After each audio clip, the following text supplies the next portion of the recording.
Yourself on that side too, guys. We're live. Hey, welcome everybody. Another Thursday night episode of The Good Life. Excited to be here with all of you again.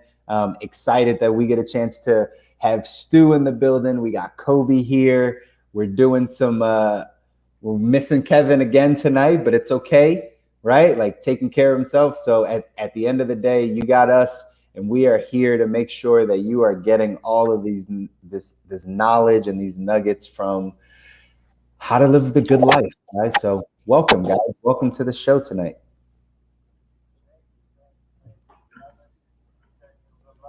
You're muted on this side, Kobe.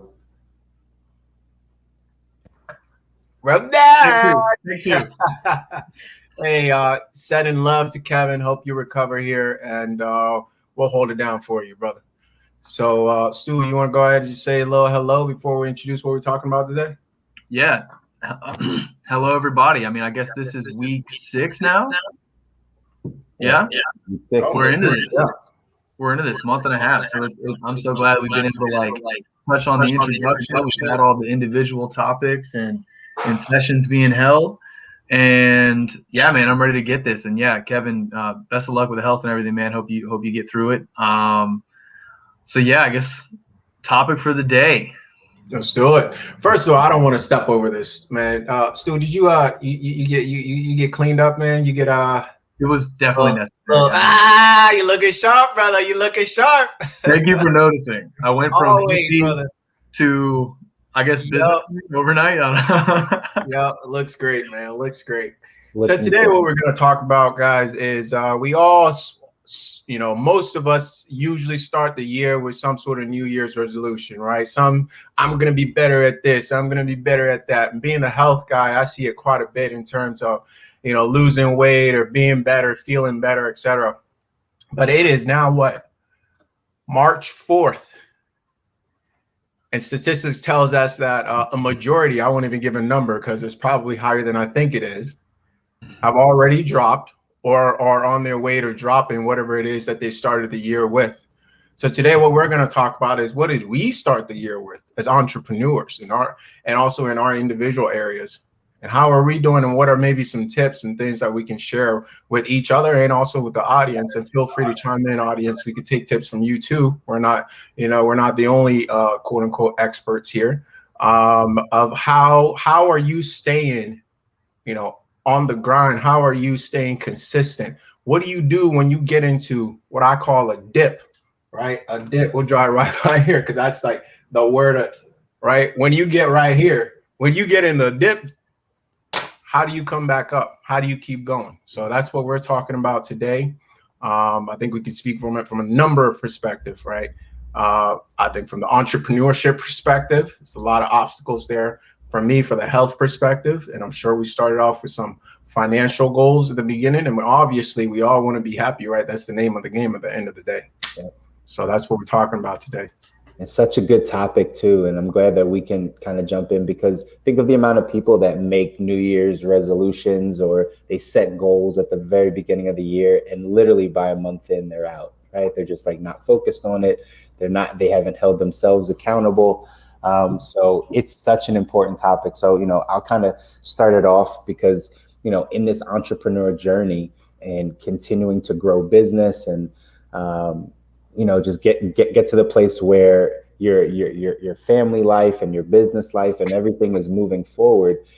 At the end of the year, I always look ahead and say, okay, what do I want from this year? What is this year going to look like? What are we shaping up to and leading up to? And I was taught how to write out a kind of a vision or like a business plan of 10 personal goals, 10 financial goals, and 10 business goals, right? So that's kind of how I always start my years. 10 personal goals, right? So personal things, right?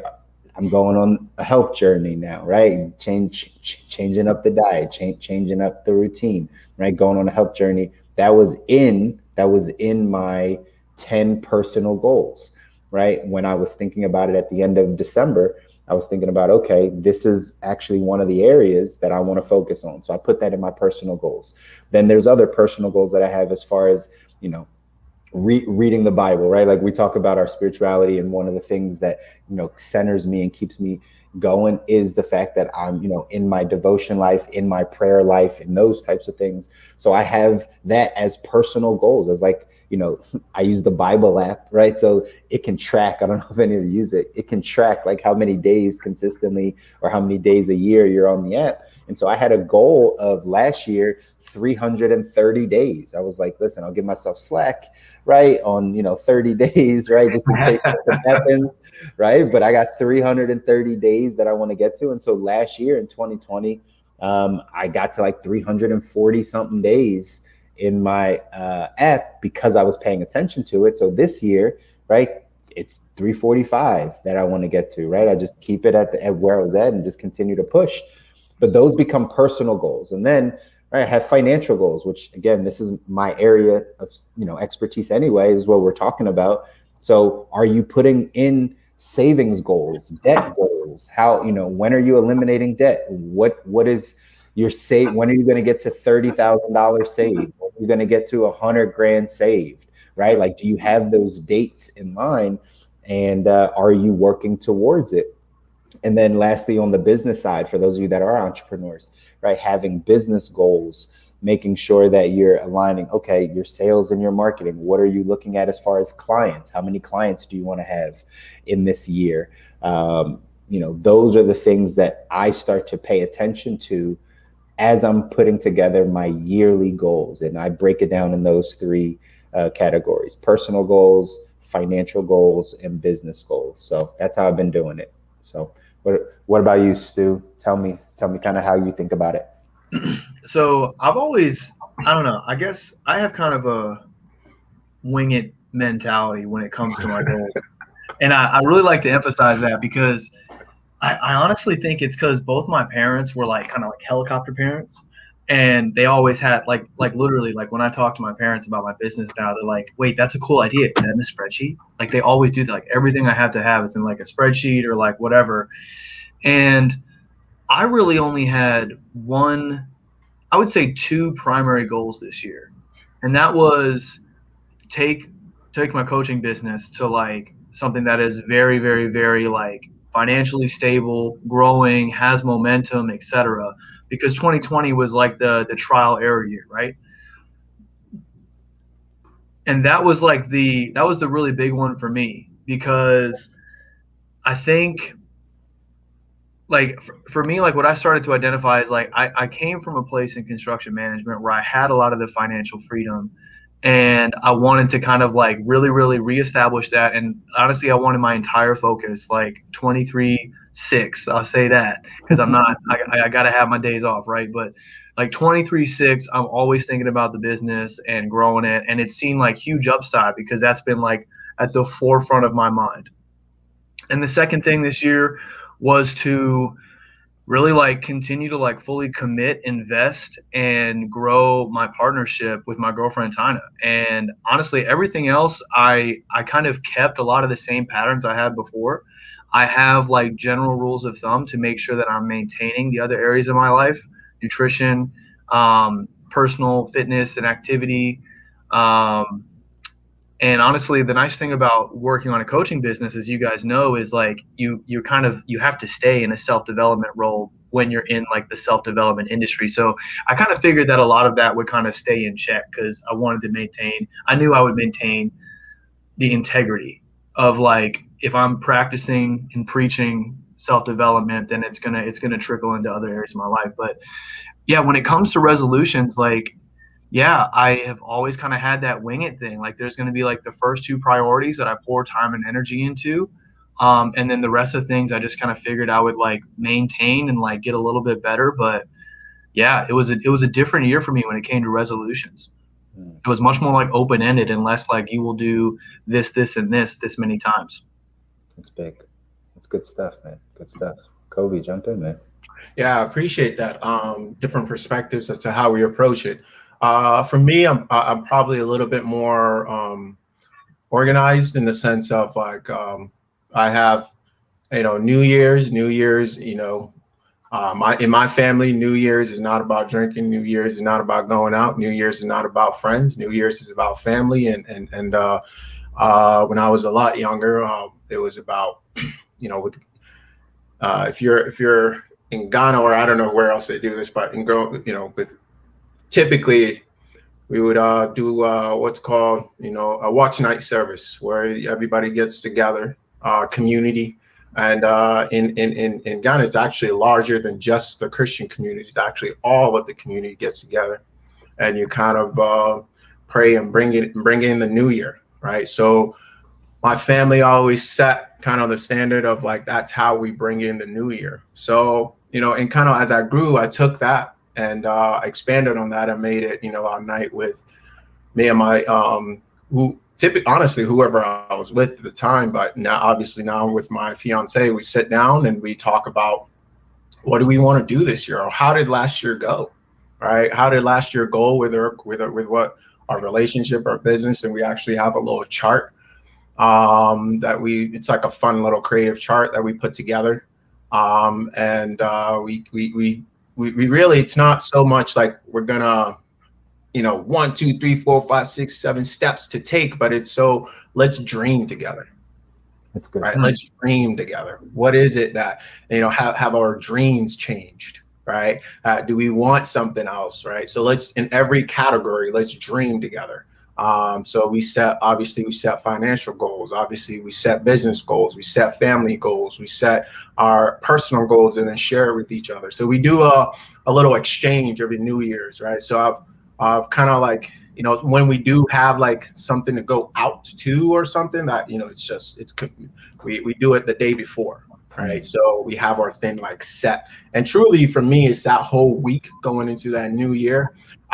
I love doing that stuff anyway, like just dreaming, planning, and thinking about the future and putting that things in place. So doing it with somebody who's like in the same boat as you, like we riding this together, makes it that much better, honestly. And I find every single year without fail, it brings us closer together, clarifies the vision that we're running with, and puts us in a space where it's like we enter the new year with a fresh slate. Right. And I'll tell you this, we could be like the week before, we could be like bickering and like going at it. But like, when we start really like nailing it down, like, shoot, man, we are together because we wanted to do this together, or we share the same vision, we share the same goals or whatnot.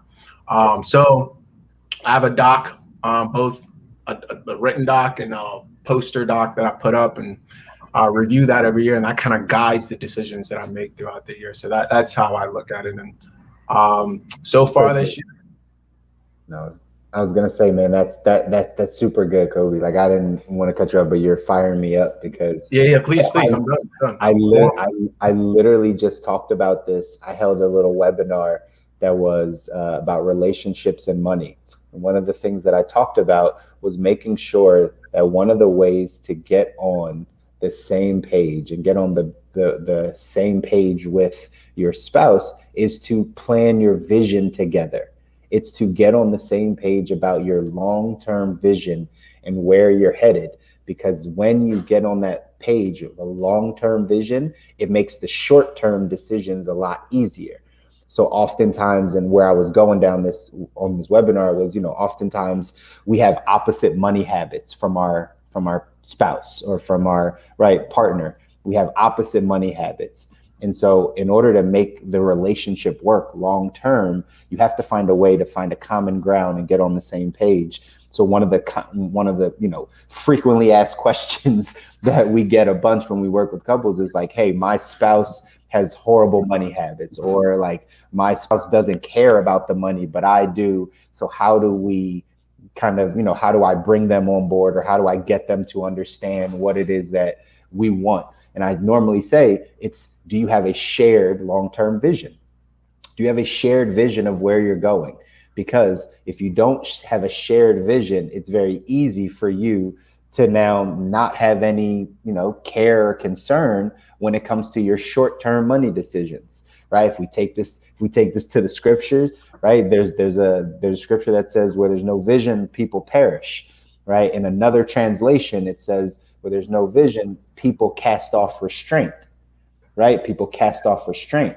So what does that mean? That means when there's no vision up ahead in your marriage of where you're going, it's very easy to cast off restraint financially. It's very easy to be like, yeah, we can buy that, we can have that, because there's no vision. And so what you said, Kobi, like that's the reason why you guys are strong and that you'll continue to grow, is because that shared vision is like everything when it comes to goal setting and planning, and especially in your money, you know? 1000%, 1000%. And you know, not to take over the relationship piece right here, shout out, but what I've found, man, is in being in a relationship where we come from very different backgrounds, it's even more important, bro. It is even more important because we got one ideology set coming here, we got another ideology set, and then we've got everybody else that's sitting there with their opinions, right? So we're not solid on what we want. If we're not clear on what it is that we're creating, the wind will come and it'll just blow, blow, blow, blow, blow, and we'll just go in whatever direction, right? And when the ship, right, when the boat, ship, whatever you want to call it, let's call it, maybe let's get off the water, whatever it is. Same bicycle. Let's think of bicycle, right? You can't drive it in too many different directions. So I think that's so key right there, financially, health-wise, how you want to run your household, how you want to live, and I think that's the fun stuff that a lot of folks miss out on in a relationship, is really like you get to create together, you know, and through that creation process, focusing on that creation process, you really bypass or go through hard times easier, in my opinion, or you have more tools. That's it. You have more tools to get through those times. That's exactly what it is, right? Like you're more connected. So that's awesome. Yeah, I love this so much. It's very interesting because, you know, I've had a bunch of conversations with Tina about, you know, like what we both want out of life, like where we're both heading, like, you know, stuff like, you know, how many kids, where we want to live, you know, do we both want to work, like all different types of topics, like we pass them around, etc. But, you know, maybe, you know, we're a year in, we're not as far down the road as you guys, but I just think it's awesome you guys have like what sounds like a vision, like a dream board together. Because that really does like hold it down and kind of keep it at the forefront of y'all's mind, especially having that visual in the apartment. So yeah, I'm taking notes. I like that, because it really does, like, it's difficult enough if you don't have your own vision or dream board. It's difficult enough to keep track of all your shit and keep it at the forefront of your mind as you make all those like financial decisions, etc. For one example, but then to do that with another person and to bring in those separate ideologies. I mean, I think it's great. Like, you guys coming from y'all's two different backgrounds, like I'm dating a Brazilian, and like, you know, there's so many different cultural influences that you really do have to iron this stuff out. And yeah, it's interesting what we're talking about here, because we're you know, we started the conversation on the idea of like New Year's resolutions and goals and what we're sticking with and all that stuff. And it, you know, it does get more complicated when you bring the partner involved. So do you have a process? Yeah. Absolutely. That's a big deal. Absolutely. Yeah, for sure. I mean, I would say, right, like putting that process in place is it's the most important thing, right? Like otherwise you have no shot at hitting your goals, right? You have no shot at, and that's why we're doing this, is to kind of check in and make sure that people understand that, yeah, you might set those goals at the beginning of January or the end of December, but if you have no system in place for changing your habits, for continuing to look at your goals, for going down this process, there's no way you're going to hit it. Not to mention if you have a spouse or a significant other that also has goals, like what is it that you do to continue to keep it going? And I think that's a good question for all of us, but both of you guys, right? Like what are what are you putting in place to make sure that you're hitting these goals, that you're staying consistent, or you're doing what you need to do, right? Yeah. What would you say? Well, I do want to jump in with one thing. I think just to clarify, like, do you still have a chance of hitting your goals if you don't have like a written out process or a visual? Yes. Are your chances a hell of a lot higher if you have a process? I mean, from the engineering background, from everything these guys are going through, like processes help a lot. They might sound dorky, they might sound clunky, but once you start them and get used to it, it streamlines everything. It takes decisions out of your day when you can just reference the visual. So is it possible to hit your goals without the process? Yes. Is it, in our experiences, I think as a collective, I'm seeing a lot of head nods, far more likely to hit it with a process? Yeah, for sure. Absolutely. Yeah, I think that's a great point, Stu. I think that's a great point.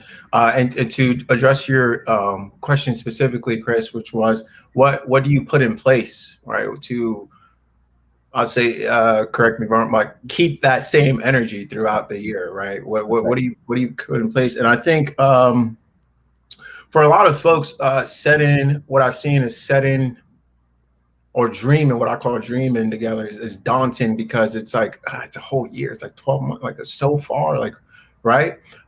Maybe that's less and less as you get older, but I think in your middle, like 20s and maybe even like late early 30s, it's probably daunting to some. Break it down into segments, just like businesses do. You have a yearly goal, but you also have quarterly goals, right? And then you have monthly, and then you go weekly, and then you go daily, right? So for me, I'll relate it to health. I think everybody should think about their health as something that is improving every single year, right? So every single year you should be adding a new layer to your game, just like a professional athlete, not like athletically, but pardon? So, I was going to say, that's just crazy, because that's exactly how I think of money. I tell our clients the same thing. Like every year you should be either making more money or have more money saved. Like that would be the goal, right? Like progressing. So at 1,000%. So, you may start out this. So for example, you shouldn't be trying to lose weight every year. Every year ain't for losing weight, brother. You get that you can do that pretty much. So if year one, listen, I got to get back. All right. Year one is focused on weight loss. We break that down into quarterly, right? And it's not just any type of weight loss, but you go first, you drop the weight in terms of imagine a big, beautiful marble or clay or something, right? You start chipping away a little bit and you get it into kind of like the shape that you want a little bit, right? Then maybe next quarter you define it and chisel it out a little bit, and then the next quarter you do a little bit more, and next quarter you do a little bit more. But then next year you got to think about it in a different sense of like, now I'm not just losing weight, now you're increasing performance, right? How do your body actually function? Right? So I think every year you want to think about it as LeBron James adding a new layer. And I apologize if you don't like sports, or I'll try to think of another. If you're an artist, right, add a new layer to your if you're a musician, right, add a new. You want to add a new layer to your skill every single year. And I think setting it up like that, making it a fun game like that, where it's not just like you're just around New Year's you're scrambling to lose weight every single year. It actually makes the process more effective and more enjoyable and more rewarding, in my opinion. So, for me, like this year, obviously I'm not trying to lose weight. This year, what I'm trying to do is increase and unlock my athletic ability. So I'm working with a movement specific coach to work on my explosiveness and to take me to the next level. I'm not training for anything, right? I just know I want to get to another level. Yeah. That's so good. It's so good. And again, back to the point of this show, for everyone that's listening and watching, like the point of the show is to give you the components of what we call the good life: health, wealth, love, and happiness. So today we're talking about, the New Year's resolution and what we're doing and if we're on track. But think about it in those 4 areas, right? Like, do you have a goal every year for your health? Do you have a goal every year for your financial life? Do you have a goal every year in your relationships? Do you have goals in your personal development, in your mindset, in your being? Like, do you have goals written down that are in place for you to improve in all these areas, right? It's really hard. And just like Stu said, right? Like, does it mean you can't hit your goals if you don't have these processes? No, right? But it's really hard to hit something that you're not tracking, that you're not measuring. And if you don't know what the bullseye is, it's really hard to get to a place, right? And so that's what we want you all to focus on. And that's what we're talking about today. By the way, if you're just joining us, right, like hit the thumbs up on Facebook, or if you're on YouTube, right, throw that thumbs up, because that's how people will start to see this. And again, we're trying to get you this information so that you can change your life, so that you can use this to live the good life in all those areas. But absolutely, it's important to put these things in place so that you can start to grow in these areas and track your growth and measure your growth. Because otherwise, how do you know if you're growing, right? How do you know? How do you measure growth in your relationship, right? How do you measure it? Yeah. Nothing written down, right? I think I'd like to address that next, but to be more specific in terms of putting things in place as well. I think definitely, like I said, break it down.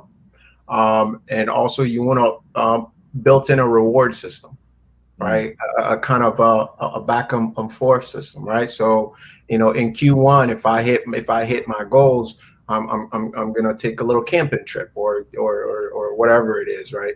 I think you want to put in that type of stuff for yourself. A lot of people for health will go, I lose 20 pounds, I eat a Twinkie. Like, all right. Listen, fine. If that's what gets you going, fine, let's do it. But I put things like that in place. And I think you also want to put accountability in place, right? So whether it's being part of a group, right? These gentlemen right here as entrepreneurs, even though we don't necessarily chat too much necessarily on these calls about entrepreneurs, just showing up every week keeps me accountable. Pardon? Yeah. Hey, mark this here. Let's go ahead and cut that, and we'll bring it all back for the next show. But yeah, those are my 10. And what are I'll offer the floor for you guys to offer kind of specific things to put in place to maintain your energy throughout the year. Man, I think clear definitions. I feel like every call we talk about definitions because it's that important. Like if like you brought up the goal of, I want to lose X weight. Like while we all have different feelings about that, like at the end of the day, I'm a big fan of if I know what I want my end result to be for the year, my commitment to myself is going to be do the number of reps. Like do a certain, like, for example, like, I want to get in a specific level of shape. I'm kind of the same for you. Like I continuously want to get in better and better athletic shape. I literally obsess about it to my own healthy degree, because I'm not training for anything. I'm not trying to be like Mr. Olympia or like whatever. I want to know what I can do. And for me, it's like, I'm going to exercise in these different types of cross training, this frequency per week, because I know that if I'm doing that, there's absolutely no way I'm not going to continue to grow. And along those routes, I also have like different, okay, like let's say it's a running day. I know what my normal pace is. So if I'm continuously running at my normal pace, then I need to start setting a record, okay, or setting a goal of like, let's slightly decrease that pace a little bit. If I'm running 5 miles in 45 minutes at a 9-minute pace, let's get that to 8:45 in the next quarter or more, whatever you want to bite off. But I think like the very clear definitions, like I hear a lot of people say they're going to go for a run every day. And honestly, if you're not in the habit of going for a run every day, that's a big enough deal. Don't even worry about that. If your last goal to kind of add that level, if your goal for last year was to go for a run every day and you hit that like 95%, awesome. Like now I'm going to go for a run every day. To what pace? To what distance?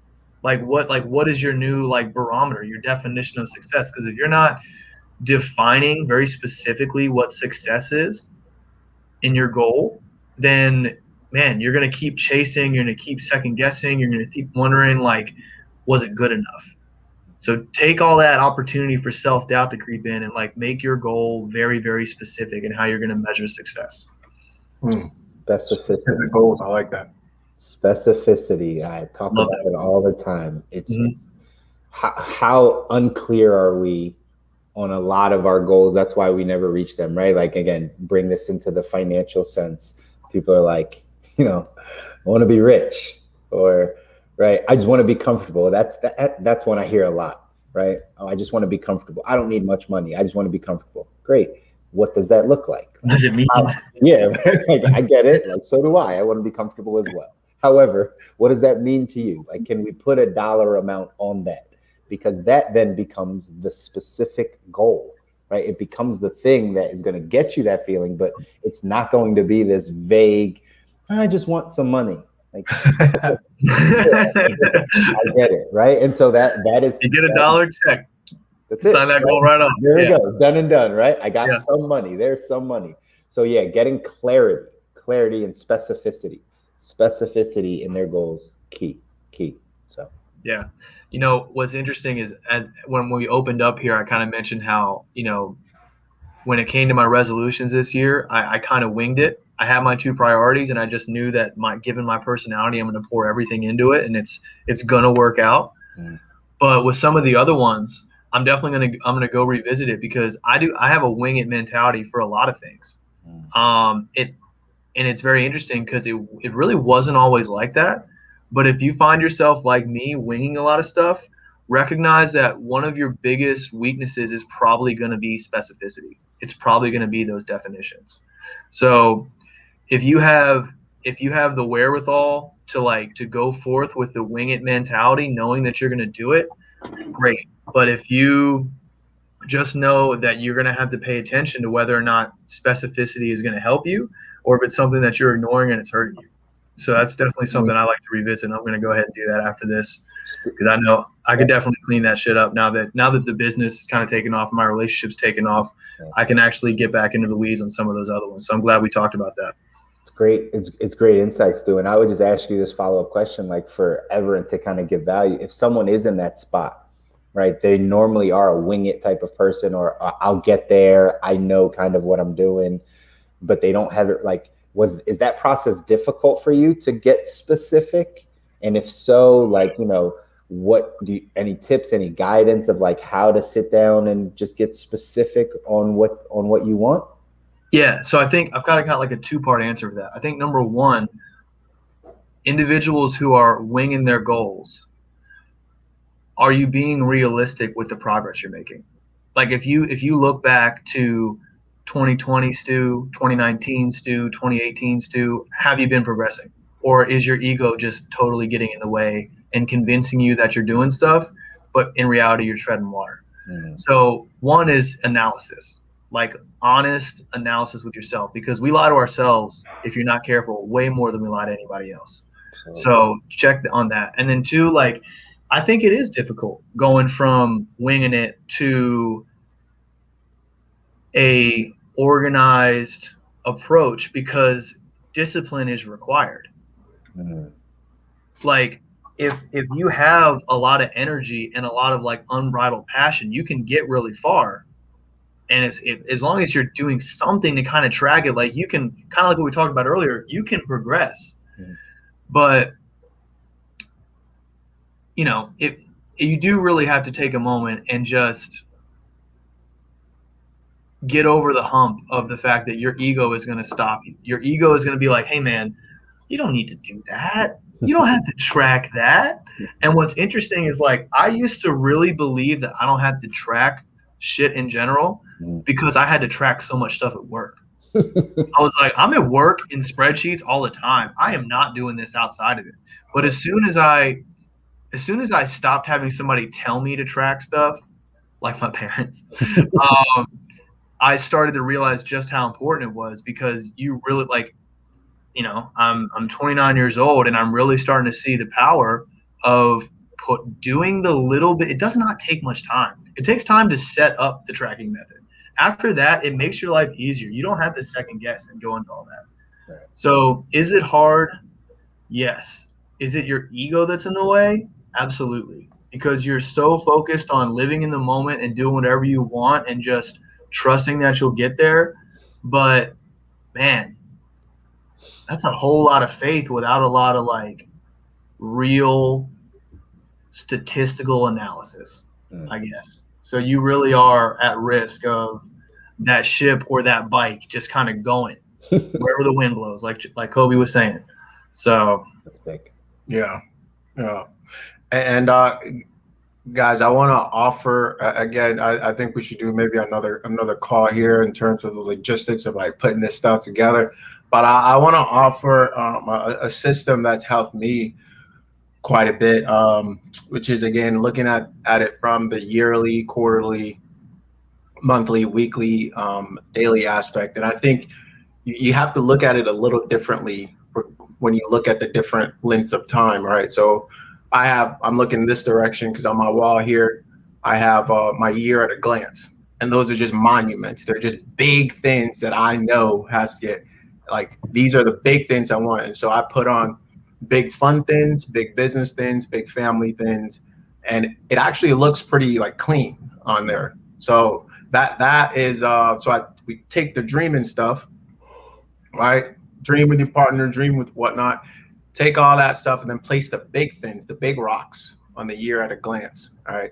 I highly suggest doing that. And then the quarterly, I'll say you plan that, meaning that like at the end of the quarter, what do I want to have accomplished? And then at the monthly level, you schedule it. All right. And then, but I think on the weekly level, right? I think on the weekly level where I have a template that I utilize. And then on the daily level, Stu, you mentioned priorities, right? So yes, you have things set, but working on the order of priority. What is the priority top down of, like, even if my day gets so crazy, I know these 2 or 3 things have to be done every single day. And I think you get a sense of freedom from that, actually, not a sense of, for me, I got a sense of freedom from it rather than a sense of being locked to it. When I think about it in terms of, like, you measure priorities at that level. Now, the priorities stem from all these other pieces that I've mentioned. So I'd highly recommend doing that. If you need help with that, I have a template that I love that I use that I'm more than happy to offer to anybody. So feel free to hit me up at Cut the Noise. More than on Instagram, more than happy to offer that template to anybody. And it's that template I personally write out almost every day. I rewrite that template every day. And that template gives me a quick snapshot of what it is that I decided. What are my priorities for the year? What am I committed to? What is my mission statement? What is my affirmations? All of that stuff. I put it all in one template.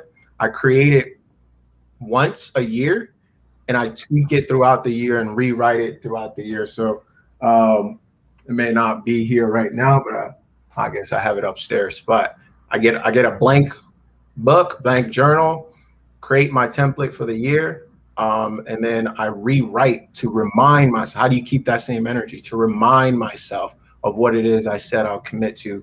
And the more I do that, the more of that stuff that gets done. So the year that I did it for 365 days, that was a great year.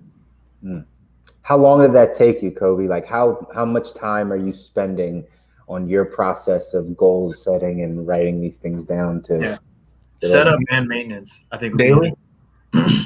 So again, I do it. I front load it, right? So front loaded, like I said, that week. Of going into the new year, I take that time to really free myself and take the time to dream, because you're in the shower and you think of something. So I'm in a state of meditation on that, if you will, and so I create that. Then daily takes me like definitely no more than 15 minutes. I could probably do it in like 10 minutes. And it's super quick. I'm upset. I usually have it like literally right next to me that I can show you guys, and it's just a quick little template that, again, it's a cheat sheet of what it is that I'm up to. Wow. So 15 minutes a day gives you that clarity to understand exactly what needs to get done, what you're looking at, what you're looking towards. So that's interesting, because again, there's a lot of people out there that say, oh, it takes too much time to plan, or it takes too much time to get organized, or all of that, those things. And right, to hear that, hey, you're front loading this with time and energy up front, right, just from a mental capacity standpoint. But then it's 15 minutes a day, right? Like it's nothing. It's nothing once you get into the habit, right? Yeah. And if I love hearing people say, I don't have enough time to do that, because I'm like, bull. Right. What are you wasting your time on? I You're would wasting say it on something. Yeah, Stu, Like, like 100%. Unless you're running 3 companies and have a family, like you've got time. You've got it. You're just lying to yourself. So like honestly, like for me, like when it kind of goes to the wing it thing, I feel comfortable having like here's how it's so I'm a weird dude, man. Like I know I'm doing things okay when I'm able to have fun guilt-free. If I'm having fun guilt-free, it means that things are moving forward at a pace that I am comfortable with. And if I'm sitting down, y'all know me, I game. If I'm sitting down to game or thinking about going out or paddleboard or whatever, and I feel guilty about the time I'm spending in that fun state, then there is something wrong. It means that I'm not accomplishing what I want to accomplish, whether it's a daily thing, a weekly thing, or so far this year, whatever. So that's how like I think us wing it folks like use that barometer. It's like, are you having guilt-free fun, and are you being honest with yourself? Because like for me, if I feel guilty about taking time off, it means that I'm either not seeing the results or I'm not putting in enough effort. Something's off. That's interesting, man. Because when I hear that guilt-free fun, what I see in I guess, and by the way, it's really interesting, but I'll touch that later. But what I hear more is like within what I'm up to, I'm free, right? So I don't need to worry about like, oh, am I doing what I need to do and I need to right? So no, I got a plan. I executed it. Now this is my free time. Like I'm not missing anything. There's just, I haven't set. But to do that for me and my brain, the way it works is I need to define what that is up front, like I said. But within my day, right? Within my day, I'm not like oh, I'm so hot wire, guys. Like I'm not. That's not the situation, because people are like, wait, you do so much playing, like what's so up? True, but with that structure actually allows me to be free, right? So it's kind of like the fish tank or whatever. Like it's structured, but the water inside is free. You know what I mean? The water inside, but within a structure that I'm comfortable with. So that gives you that guilt-free. I'm still within my pool. Like there's no sharks here. I'm good. Right. That's what I hear when you say that from my perspective as a planner. Interesting. No, I mean, I think for me, I am able, like I'm right there with you. I'm probably just a little bit further behind in the organizational and planning route, because the times when I'm like really, really dialed in and like I have my whole calendar for the week like planned out, those are the times when I literally can immediately going from like a work call to relaxing and right back to it, like, or immediately like be fine when I get off, because I don't have anything I don't have to sit there and think, man, I don't really have much going on right now, or am I missing something? Happening? Yeah, am I missing something? Question. Oh my God, that question sucks. But it's a question you got to be honest with yourself about. Am I missing something? Does that happen to you as a wing it person, Stu? Like, do you feel like you're missing stuff a lot because things might just be right winging it? I feel like that question presents itself. Because I'll just tell you, I'm the opposite. Can you ask that one more time? No, I said like when you're winging it. Actually, I don't even remember the question, but I'll just tell you. I think you asked if I was like based on the wing it ideology. Yeah. Does the question of am I missing something arise a lot? Yeah, and I think it arises a lot when that gut, like, I don't know, man, my gut is such a driving factor. Like when my gut is telling me that something's off, because I came from a workaholic culture. Mm-hmm. So like it or not, like I actually love it. I still have a lot of energy that I have to utilize. And you can't get rid of that type of energy through having fun. So for me, like if I'm stressed out and I start getting asked the question, I think it happened a lot more last year when I didn't have a clue what I was doing, like just finally getting into everything. And there's so many options and so little experience. Yeah, that question came up a lot because it's an overwhelming question because the amount of possibilities that flow from that are infinite. So I think that question arises when you're the wing it type of person, when you do not have a productive schedule. If you are not actively creating and producing, that question will definitely come up. Yeah. So what's the best way to do that? Plan it out. Does my ego get in the way of that sometimes? Yeah. Does thankfully the momentum of becoming busier as an entrepreneur force me into like a process-oriented state of mind? Absolutely. And I think that's one of the nice things about how I'm like that messy action person until it gets too much. Now I need a process. Now I have the experience to create the process. So it's like a maybe what we're really talking about here is the order in which you create like the process or like the productivity. Does that make sense? Yeah, it makes perfect sense, man. It makes perfect sense. The reason why I asked the question is because I'm more on the structured side. Like I've always planned, tracked, looked at stuff, right? Like I've always kind of gone down that path. Yet I've still felt that feeling of that guilt of like, I'm missing out, or I should be over here when I'm actually over here.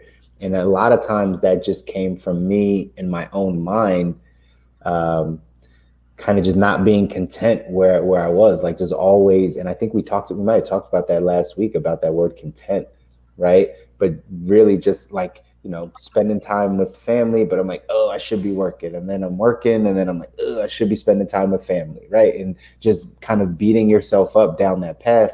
That was something that I had to learn how to curtail. Like I had to learn how to speak better to myself so that when I was in the moment, right, that I could be like, no, I'm here and I want to be here. And this is what I get out of this. And that I'm not thinking about until I'm there. And then I'm in that side.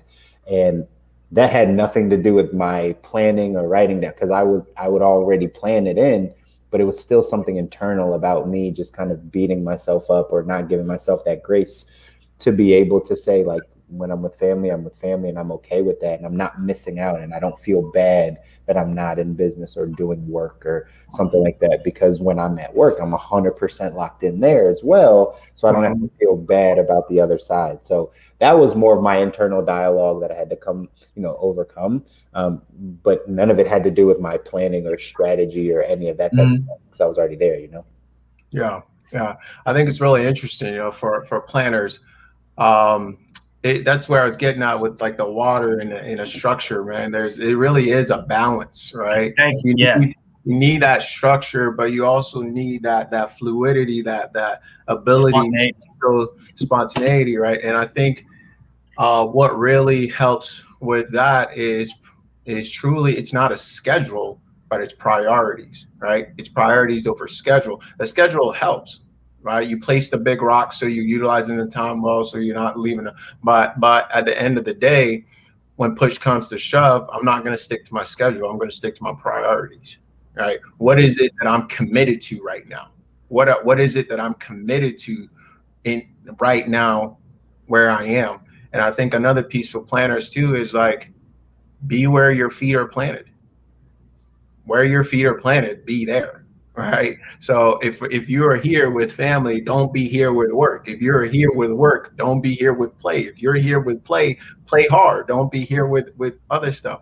Right. And that's probably, I say that because I'm talking to myself. Because we all need that reminder, man, because it's true. Because all of our lives, they intertwine, right? That whole balance word, harmony, right? Harmony, right? Like, just how does this whole thing flow in our lives? And that's what it's about. I think we've all gotten to that place, and probably people listening have gotten to that place where it's hard to be in the place that you are and not thinking about the thing that you maybe feel like you neglected, the thing that you didn't do the best on, or whatever the case is. See, that's why I love these conversations. I'm so curious about that, Kobe, in a second. I have no idea what that is. I'm like beanbag chair.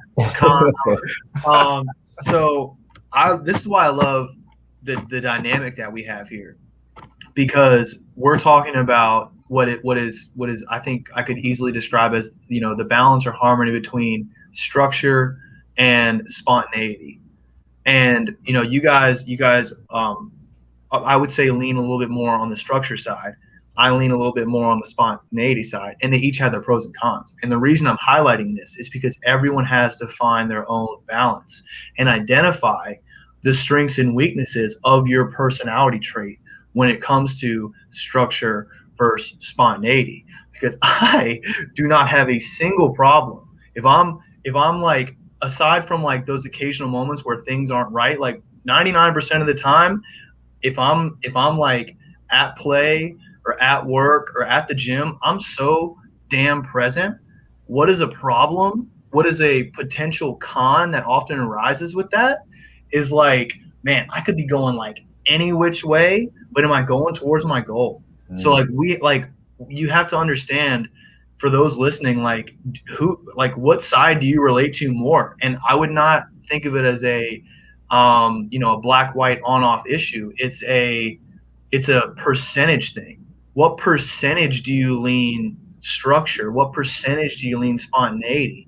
What are the pros and cons of that shift? And then, we'll focus on the things that, that help strengthen those weaknesses, and also play to the strengths. So like, if you're automatically like a planner, etc., then how can you develop a plan that allows you to trust what your past self, bear with me for a second, how can you develop a plan that allows you to trust what your past self came up with? So as Kobe said, you can actually plant yourself in that moment and know, hey, I planned this shit. That's what I do. Like, I planned this shit so I can sit here and be present in the moment. And then for like, I guess for me on the other end, like if you have all that spontaneity, like if you find yourself getting lost in the moment a lot, remember that happens. And remember, like, I'm like here, but let me check back in with what my past self said I should be doing. Let me go to Google Calendar. Oh, damn, I have not been doing that today. Now I get to do that later today. Or I put it off and now I've missed a goal. And so, you have identified the pros and cons of where you fall on that spectrum, I guess, is like where I'm getting. It's big, man. Yeah. Kobe, tell us about that circle, man. Yeah. Oh, man, the thing that keeps coming back to me over and over in this conversation is it's not balance. You're right. It is harmony, because it is and I'll say, it's fluidity, being fluid, being like water. That whole idea, right? But water is not weak. Water is powerful, right? And water is in any state useful. All right. So, but it also, it can be contained for the time being, for a period of time, right? And so that's what I always go back to, these Taoist principles that I've been studying for a little bit now, and it dives into that harmony quite a bit, right? And I think when we're out of harmony, right, when we're out of harmony with our environment, that's when we get into health issues, right? Most health issues is an indication of us being out of harmony with our environment, period. You could stop right there. Say that again. Can you elaborate on that? Sure. Maybe provide some examples. So being out of harmony with it, let's start feet. Let's go feet up, all right? Look at, we're out of harmony putting our feet in cages, right? Our feet should be having intimate contact with the ground. And that alone has led to so many health issues, right? I could keep going. Out of harmony in terms of how we build our homes. All right, we continuously insulate, we continuously throw all this stuff out here, and then next thing you know, you have dust mites and this and that and this and that, and we hardly, and how we build, we're out of harmony with how we earn money, how we transfer energy. All right, you go chasing money, so you work so hours and hours and hours and hours and hours and hours, and you go 3, 4, 5 days without seeing the sun. Mm-hmm. Health issues. We're out of harmony with our fellow creatures, right?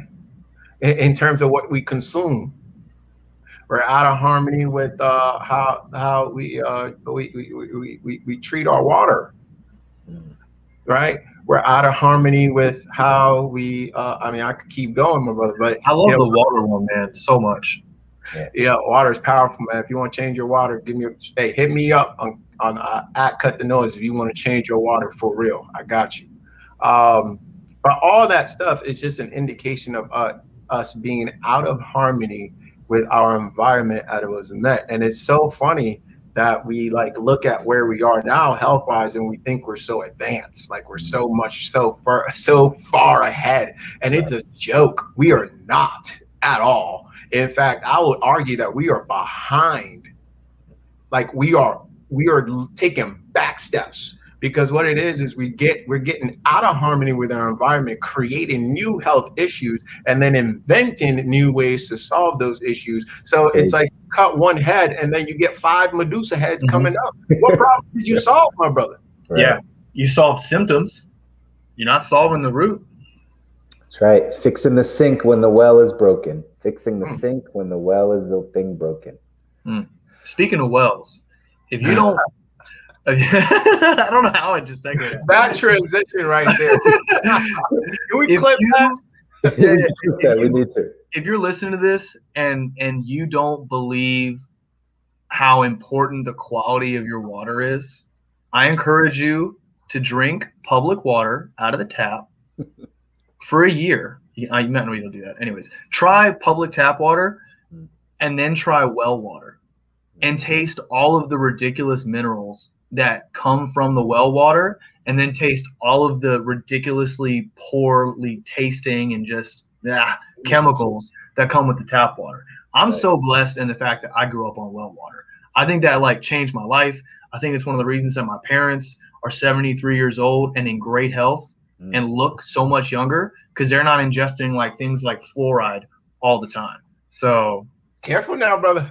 Careful now, they're gonna come after you. Hey, I don't install wells, so they're gonna go to you. Because a lot of the people watching this may not live on a well. They may live on tap water, and they want to filter that tap water through Kangen. So yeah. But I think that's the place to end. Kobe, wrap this up because we're coming to the hour.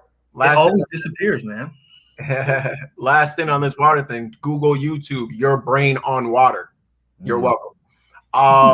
And today, obviously, thank you guys for joining. Talked about starting off the year strong with a plan, but staying fluid throughout the year so that you're tending to your priorities rather than letting your schedule control you. If you're a planner, if you are a fluid type of individual like Stu, having a structure in place that allows you to be fluid within that structure is probably key for you.